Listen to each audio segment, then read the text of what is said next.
Hey, well, good evening, YTPC. This is Dave coming to you from the Wyoming home.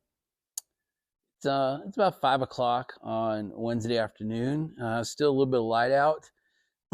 Hey, the first thing I have to do today is apologize to Skyler over at North Georgia Piper. He wrote me about my video last night and said, man, that was a great video.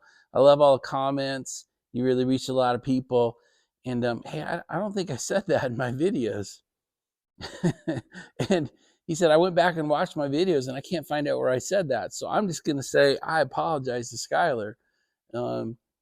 I can't imagine how I screwed that up, but I did. Somebody put it in their video, but anyway, I apologize to Skyler. He then wrote me back and said, hey, my channel analytics are blowing up. Maybe I should say thank you. And I told him maybe I'd make something else up about him tonight and we'll get him some more views.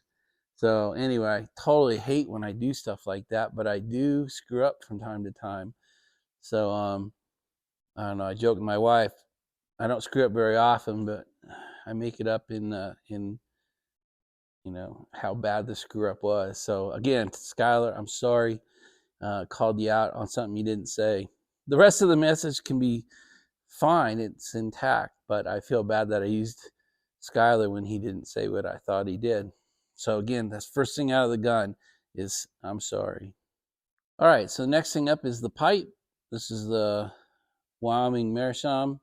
I like this one because it hangs down and it keeps the bowl and the smoke away from my face. It's really good for when I record videos. It kind of keeps everything out of my face, so I like that. And so what's in it is something that Uncle Willie turned me on to. It's dark bird's eye. Galvin and Hogarth's dark bird's eye. It's really finely shredded. So it packs really well. It lights well. It burns pretty good. It's just super thin.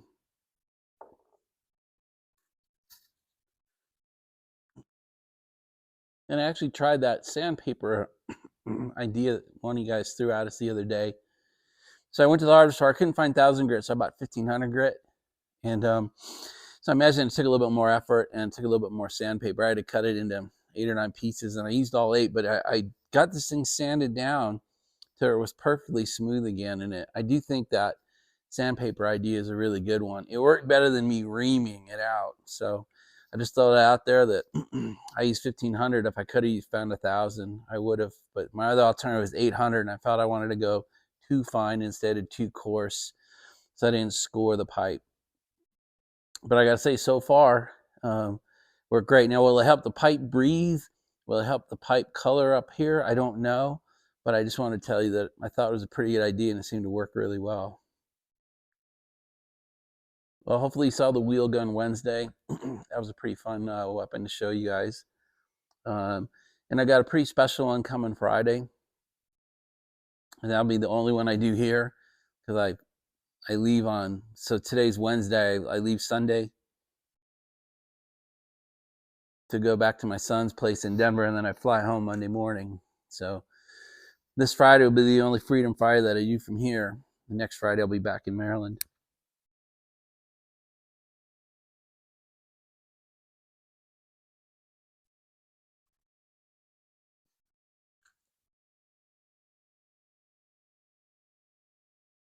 So I had a bunch of questions over the last couple of weeks, and then 2 came in today. I decided to go ahead and start talking about it.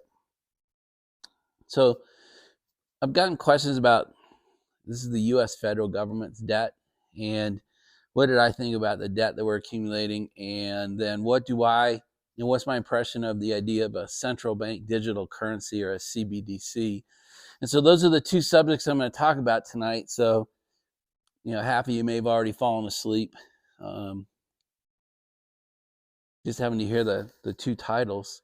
So if you want to skip forward, at the end I append a couple videos. So we had a fresh snow last night, so I kind of show you what it looked like this morning when I woke up on the front, out the front and out the back of the property. So if you just don't want to hear about this crap, then just fast forward to that. And then I walk you through this room, and several people have asked about the fireplace. So actually, while it was still light out, I actually show you this room and the fireplace. You can see it's a see-through or a pass-through. You can see my dining room through there. So I show you both sides. I show you the chimney that goes up to the roof and all that. So anyway, and then the Grand Teton actually came out. It's kind of out right now, but it came out right at sunset. So I took a quick video of that as well. So we're going to talk about two boring things. I mean, they're very serious, but they may not be. If you turn it into a pipe channel, you might not want to hear this crap. Then just fast forward to where, the scenery changes and watch the 3 or 4 minutes of snow, fireplace, and the Grand Teton. All right, so let's talk about the national debt. So all you foreigners, you're all in the same boat. I just don't know your numbers, and I don't care enough to look them all up. It's all the same thing. So you can hear my story about the U.S. and just translate it with your numbers. But if you look up the U.S. debt, there's actually a usdebtclock.org website, and it just shows it all up on one page. But we are currently in $34 trillion worth of debt. And that alone, that doesn't mean anything, right? It's just a really big number. And that's the debt number we always hear about. We hear about the Congress debating the debt ceiling. We hit the debt ceiling. We're not going to be able to pay our debts if we don't add more. And I believe they actually removed the debt ceiling as a concept from federal budgets the last time they had to debate it. But that's not the real number. If you add up, I looked it up. So we have 34 trillion in just regular debt right now. That's treasury bonds that we have sold to other people, other countries, and people. But mainly other countries buy that debt, hold our treasury bonds. You hear about them, the 2-year, the 5-year, the 10-year, the 30-year. So they loan us the money, we give them an IOU, which is our debt note. That's 34 trillion. But if you look at Social Security, there's 26 trillion more in debt in the Social Security system that's unfunded. That's how much is owed to the people on Social Security in the system. Another 26 trillion. And then Medicare is another 40 trillion. I just looked it up 10 minutes ago. When you add up all of the unfunded liabilities of the United States government, it's actually $212 trillion that we're in debt. And that works out to $631,000 per person. So that gives you a little bit more. You personally, if you're listening to me and you're a U.S. citizen, you personally owe $631,000 to the entities who've loaned us money as a country.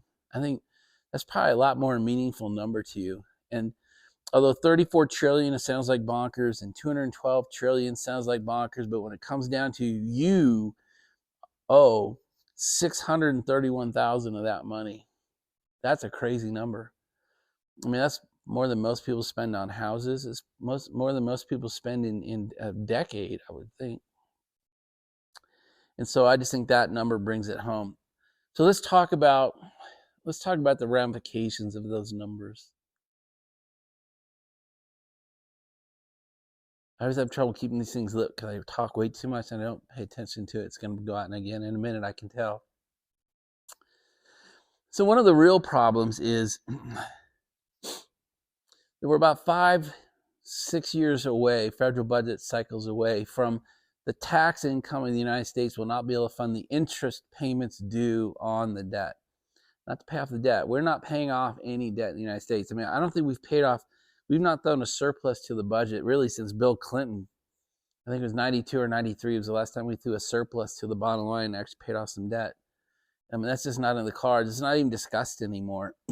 So all we do is just keep adding on debt, which really increases the interest. So we do, I mean, sometimes maybe some of you have them, interest-only payments. Interest-only payments on furniture, interest-only payments on credit cards, or interest-only payments on automobiles, or the big one is on home loans.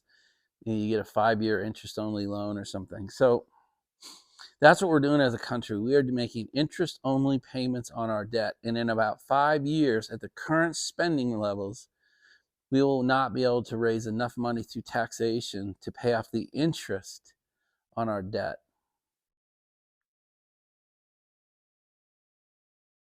So what happens when that happens? That's when the shit really gets funky, okay? And when that starts becoming a reality, we don't have that many options as a country. And mostly what I read about are three options. We either have to really substantially rewrite the U.S. tax code and extract a lot more taxes from the U.S. citizens to keep up with the interest-only payments. And that's not just 1 year, that's every year. Every year they're going to have to change, because the use of debt will continue on unless we completely restructure how the government funds things. The federal government is a huge job program as well. And so if we were to say, well, the government should cut itself in half, I mean, that sounds good, but that means several million people are going to dump out onto the unemployment market. And there's a lot of ramifications to that. I'm not going to argue the merits of these options because I'm just not smart enough.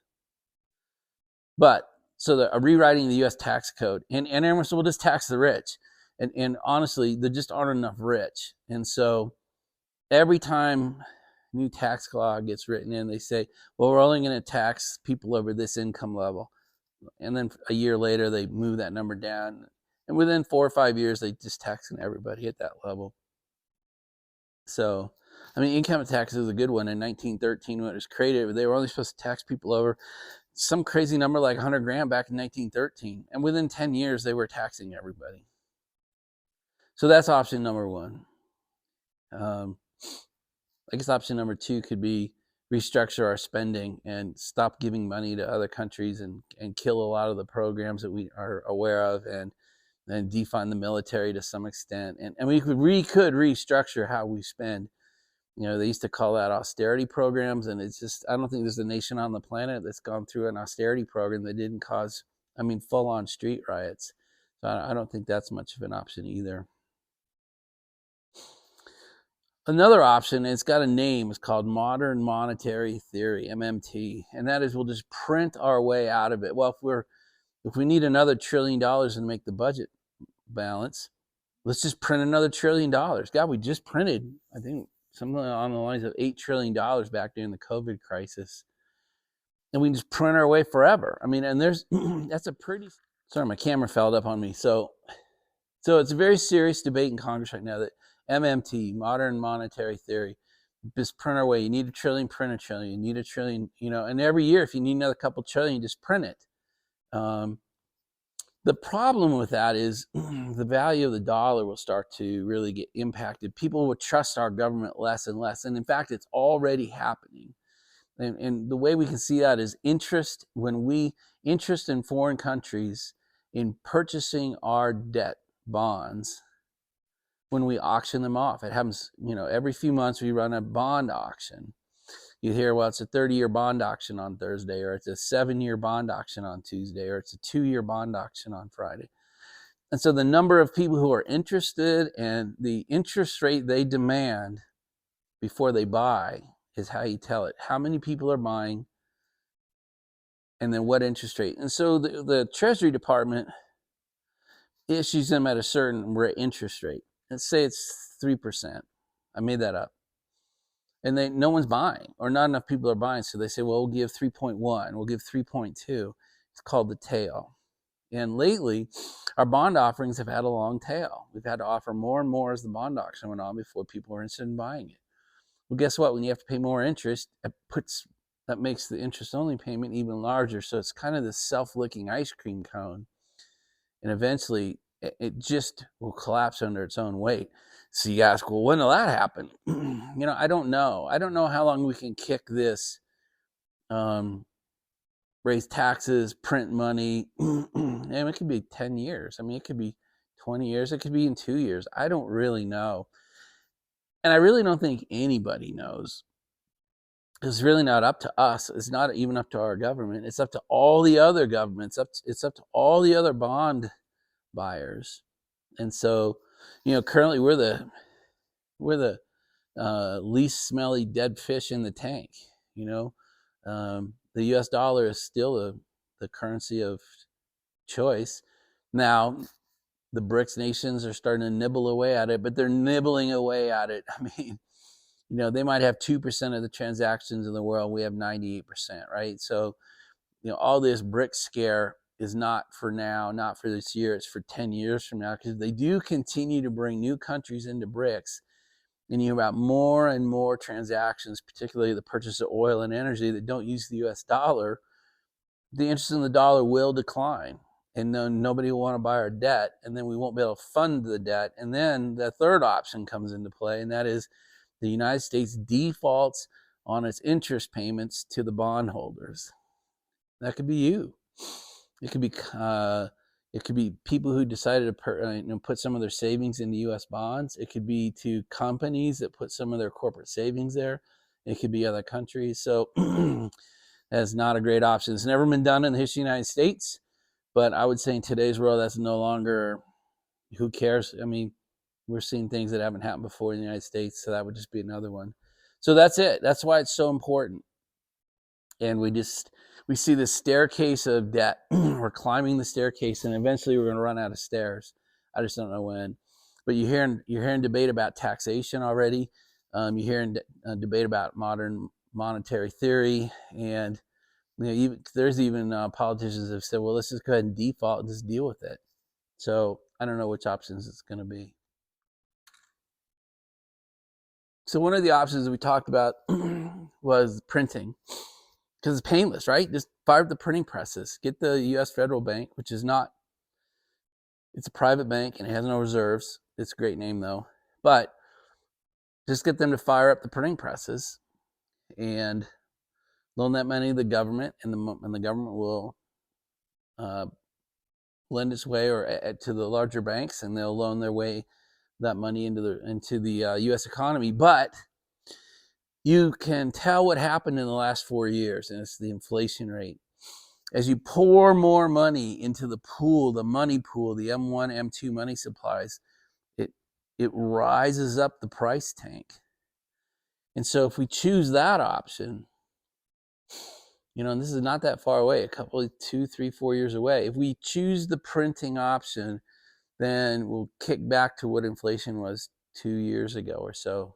Because we poured 5, 6, 7 trillion into the U.S. economy, and you see what happens. So it will happen again. And if that's the option we stick with, it will stay that way for year after year after year. And if your salaries aren't keeping up, everything's going to run away from us. And it's our kids' generation and our grandkids that get hurt because their starting salaries don't keep up with it. So everything runs away from them. And you're starting to see that today. We've talked about that on some prior videos. So how do you end a conversation like that? One of the questions I would have is, what are you going to do about it? And to some extent, there's not much we can do. We can vote for politicians who say that they're against expanding debt and we've got to get control of it. But that's not even part of the debate anymore. I haven't seen a political debate where financial responsibility was even brought up as a topic. So, and then if 10 members of Congress get elected, they go up against the other, the 430 that don't care about that, and there's no prayer. And this fiscal responsibility is just not something that's viable right now as an option for you and I to even think about. So the other thing I would do that I would say is you need to manage your investments in a way that they can rise with inflation. Some stocks do that. Sometimes the market does that. Land does that. Your precious metals, not the pews, but the actual precious metals usually hold you harmless with inflation. But some of these things aren't options for everybody. I get it. So I don't know how to end the conversation, but several people have brought up debt and the U.S. economy and the federal government. And so I wanted to stop ignoring it and just answer the question directly. So that's where it is. That's what you can look forward to. Those are the topics you want to listen for. And I'm going to end that one, and we'll move on to CBDCs. You guys still awake? Hello? You guys still awake after that? Well, if you're still tuned in and you're still listening, that's amazing. But the next topic is even, if you're not depressed, the next subject will make you even more depressed. Central bank digital currency, CBDC. So I don't think it'll replace the US dollar. I think the US dollar will become a CBDC. They'll get rid of paper. You see, we're moving towards cashless already. The use of credit cards and debit cards is amazing. For a long time, there have been stores will tape up and say, hey, we're not taking cash today, or we have no coins today, or we have no ones today, because they the federal government and the central bank are trying to get cash slowly moved out of our society. So when we switch to a CBDC, it will be rather painless operationally, meaning that I'm used to using my debit card anyway. Now I'm just using my federal government issued debit card. So the question is, when will this occur? I still think we're years away, 3, 4, 5 years away. I mean, I just think the conversion of our US dollar from those paper greenbacks to the centrally mined, centrally maintained CBDC is, I think it's harder than they thought it was going to be. But there are real ramifications to switching from the US dollar to the US dollar contained in a CBDC. All right, 2 concerns about the CBDC. One is the conversion rate. Now, we've switched the basis of the dollar several times this century, and I don't think people really noticed it. But the one thing we'll have to pay attention to, and I really recommend you pay attention to this, and that is, if you start hearing about the United States actually having a conversion schedule, you'll want to pay attention to the conversion rate. One of the ways they could take care of some of their debt problems is not have it be 1-to-1.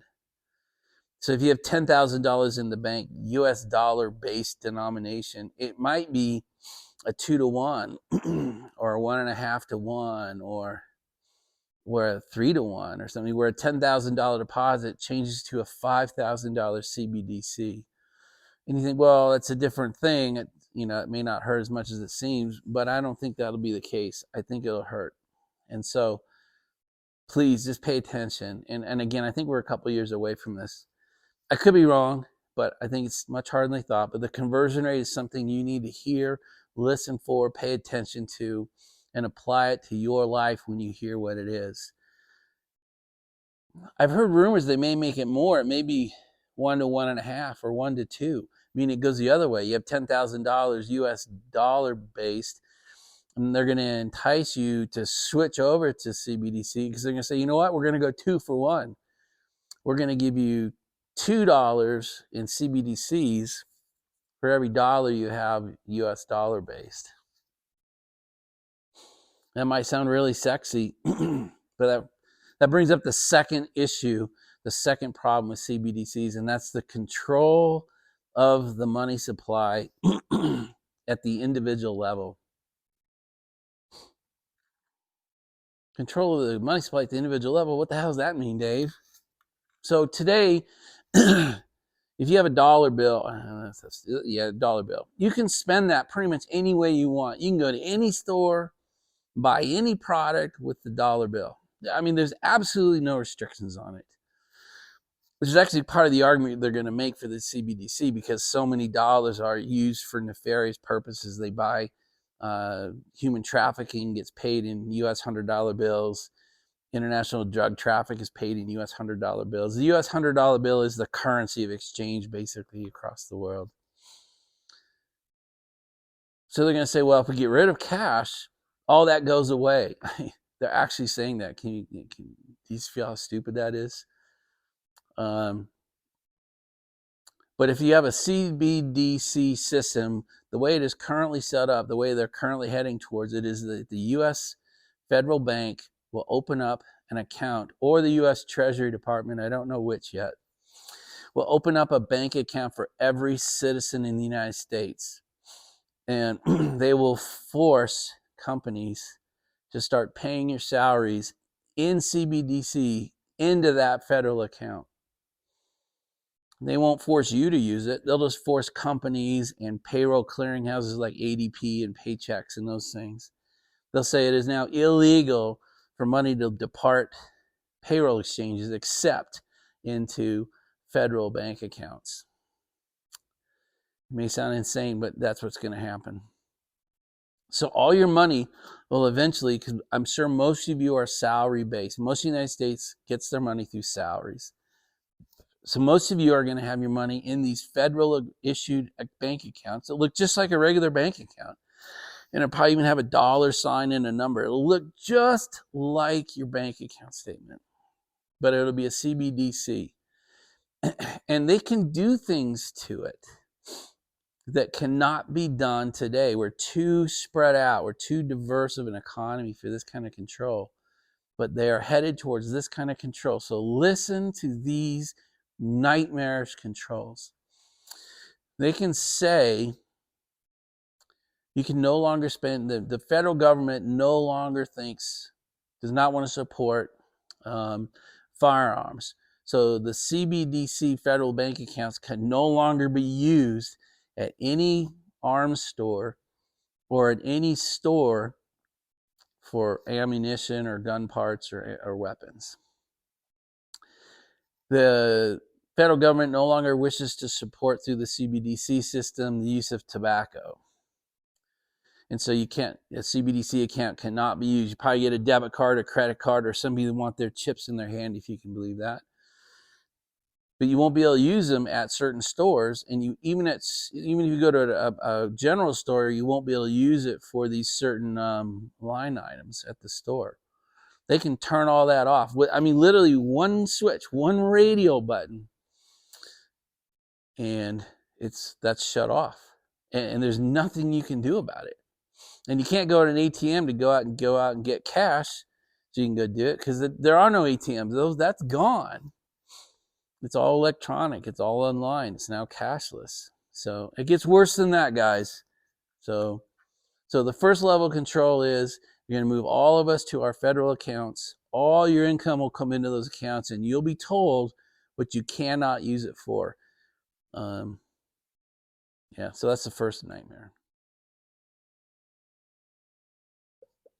Here's another nightmare. A dollar in the United States needs to turn over in hands time and time and time again. It's called M2. If it doesn't, if we save it, a dollar saved locks the economy up. A dollar spent, you spend the usual stories. You spend $1 in a cab. The cab driver then spends $1 at lunch. The deli owner then spends $1 on meat. The meat vendor spends $1 on gas. That dollar gets spent 10 times a day, not once. And it's called the velocity of money, and it's critical to an economy. And our M2, our velocity of money, is at the lowest point it's ever been since they started tracking it. So if you start leaving money in your federal bank account, the government can say there's going to be a time tax. And what the hell does that mean, Dave? That means any CBDC dollar that stays in your bank account longer than 30 days gets a 5% tax. And so a dollar that was here in January will be worth 95 cents. And I made that up, maybe 1%. I made it up, but the concept is what I want you to understand. They have the ability, when the CBD system comes in, to say, we need you to spend your money and not save it. And if you choose to save it or leave it in your accounts longer than X days, it will be taxed at X rate. So say 1% a month. So $100 in January will be worth $99 in February, $98, right? And I'm hoping it's that slow, but I don't think it will be. That's kind of nuts, huh? They can also start imposing limits on what you spend money on. Hey, you've spent $100 on gas already this month. You're shut off from buying any more gas. Your US CBDC debit credit card will no longer work in a gas pump until the month clicks, and now you can use it again. It'd be a lot like your current ATMs. Like my bank says I can only take $500 cash a day out of my account. So I have to wait for midnight to click. If I'm trying to take out $4,000, I can go argue with my bank, or I can just, for 5-6 days in a row, I take $500 out, which is what I do.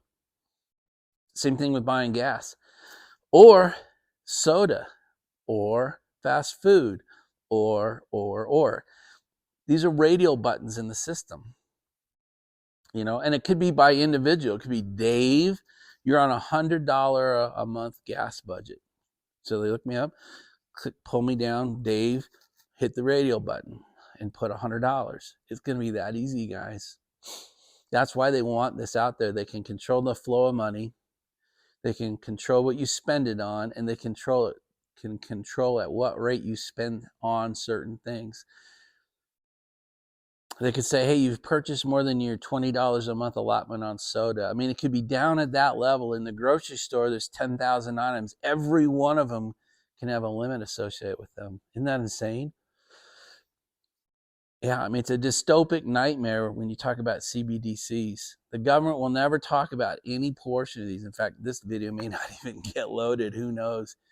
We'll see what happens. But I guess that's enough about CBDCs. You guys can certainly ask me questions. I'm no expert on it. I've just been around this shit for a long time, and this is what I do. I read this stuff, I watch this stuff, I study this stuff, and I've spent the last 10 years of my life trying to put my resources in places where they really can't be touched.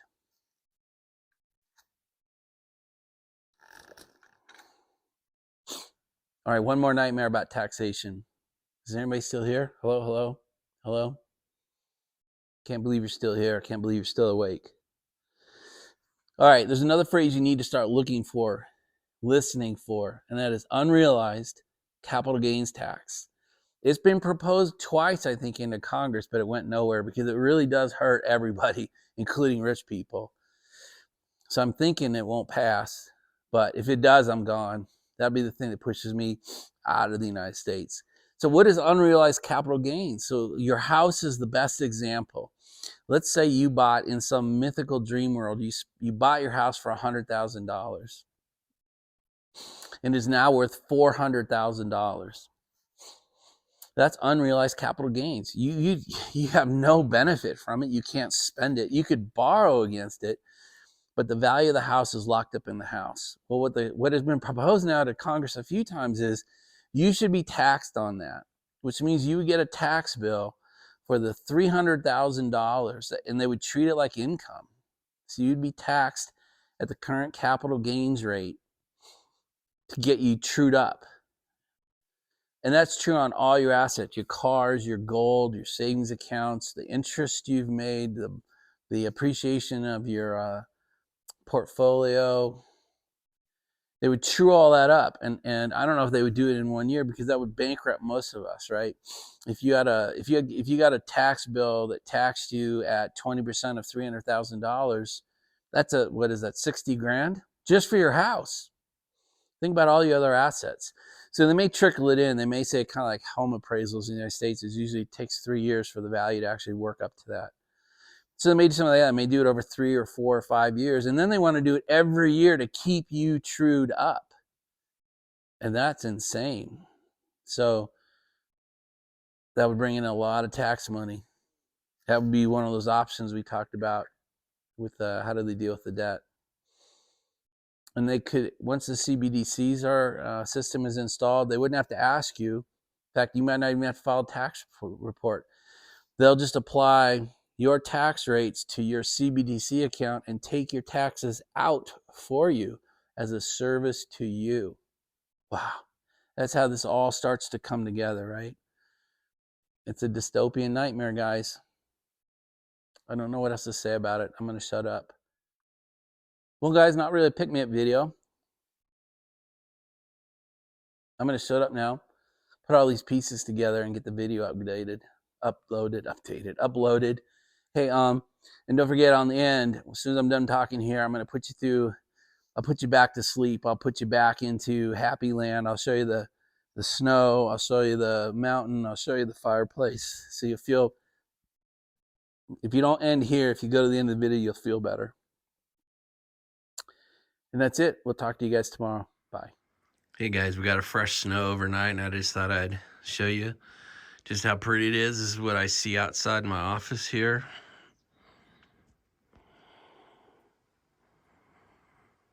This looks really nice right now. This is looking out the front side of the house, and I will I'll show you what the back side of the house looks like too. So that's my driveway you see down there. So that's the front of the house. All right, and this is looking out the back side of the house. Pacific Creek is out there. It's pretty much frozen over right now. This is just looking out the back. The guest house is back out there through the trees. You can kind of zoom in on, you can see the roof.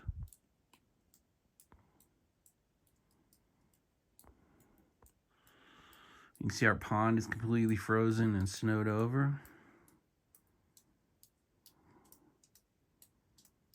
And if it ever clears up, the Grand Teton is right there.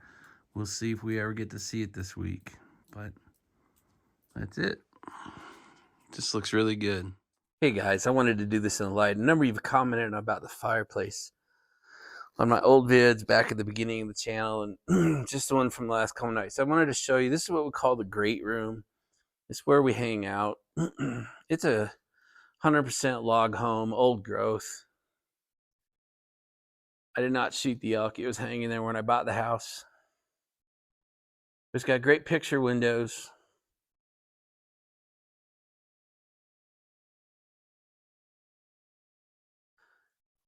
Looking straight out the back of the property. There's a big pond here, and the Grand Tetons are right there.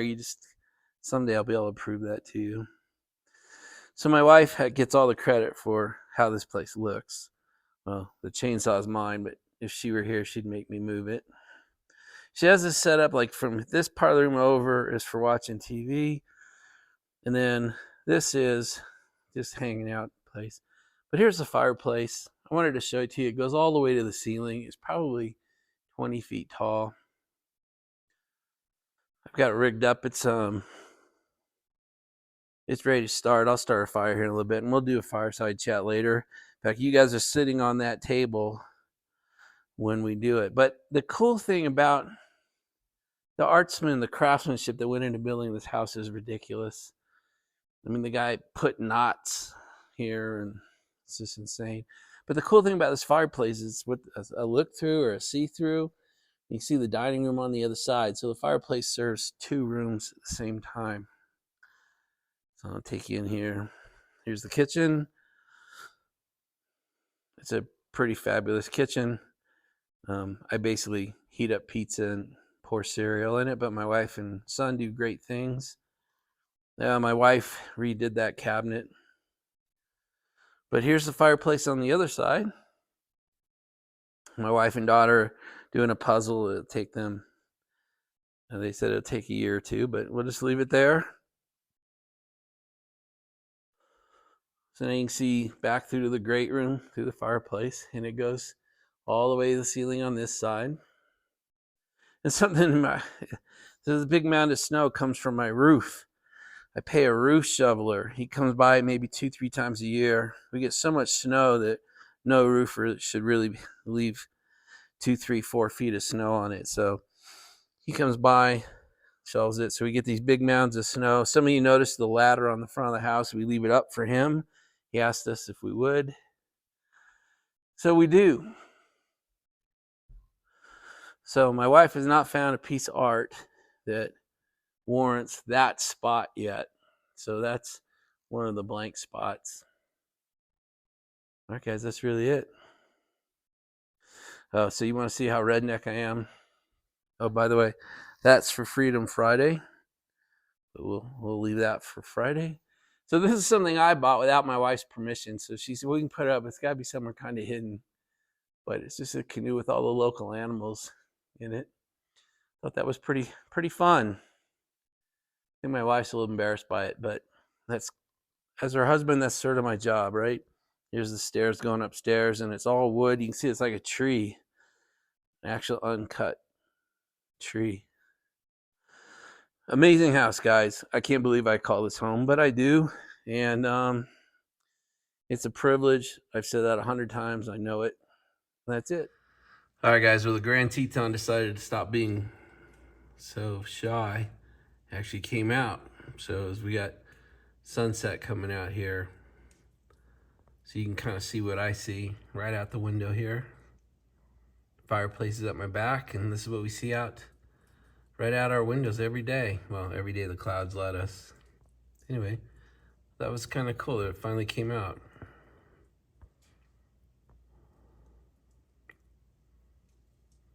So that's the Grand Teton.